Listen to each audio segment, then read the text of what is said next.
Monsieur le Président, Monsieur le Ministre, mes chers collègues, je vous remercie, Monsieur le Ministre, ainsi que l'ensemble de mes collègues pour la qualité du débat de ce soir.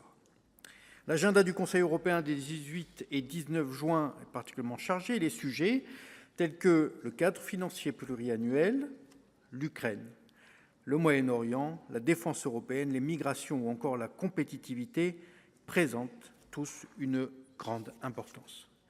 Notre débat aura permis d'éclairer l'opinion publique sur les enjeux de ce sommet européen et sur la position des autorités françaises. Pourtant, j'aimerais évoquer en conclusion un sujet qui nous rassemble tous, un sujet essentiel à mes yeux pour l'avenir du projet européen, celui du couple franco-allemand.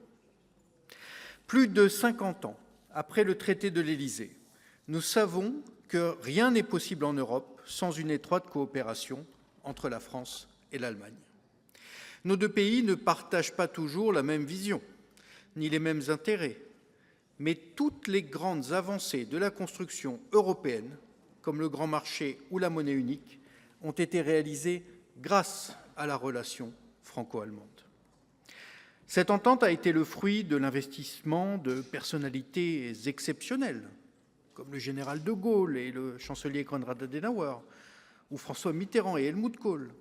Or, depuis quelques années, la relation particulière entre nos deux pays semble s'être distendue. Malgré la signature du traité d'Aix-la-Chapelle, le moteur franco-allemand semble en panne et n'est plus à l'avant-garde de la construction européenne. Les désaccords entre les deux pays se sont multipliés sur le Mercosur, la préférence européenne ou encore sur le cadre financier pluriannuel et l'avenir de la politique agricole commune. Après l'échec retentissant de l'avion de combat du futur, le SCAF, système de combat aérien du futur, on annonce à présent un possible abandon du projet de char franco-allemand, le MGCS, Main Ground Combat System, ce qui marquerait deux revers majeurs pour la défense européenne et la constitution d'une BITDE, une base industrielle, technologique et de défense en Europe. Cela alors que le contexte géopolitique rend plus que jamais nécessaire une défense européenne, en gros une autonomie stratégique. L'Allemagne semble désormais, aux yeux de nos partenaires, faire cavalier seul et apparaît comme la puissance dominante en Europe. Faut-il pour autant blâmer nos amis d'outre-Rhin ? En réalité, le problème de l'Europe ne tient pas à la place actuelle prépondérante de l'Allemagne, mais à l'affaiblissement de celle de la France. Si le rôle international et européen de la France s'est amoindri, si le tandem franco-allemand ne joue plus aujourd'hui un rôle moteur en Europe, cela est dû à l'incapacité des gouvernements successifs à conduire les réformes structurelles nécessaires au redressement de notre pays. Le poids de notre déficit et celui de notre dette publique sapent notre crédibilité à Bruxelles et auprès de nos partenaires européens.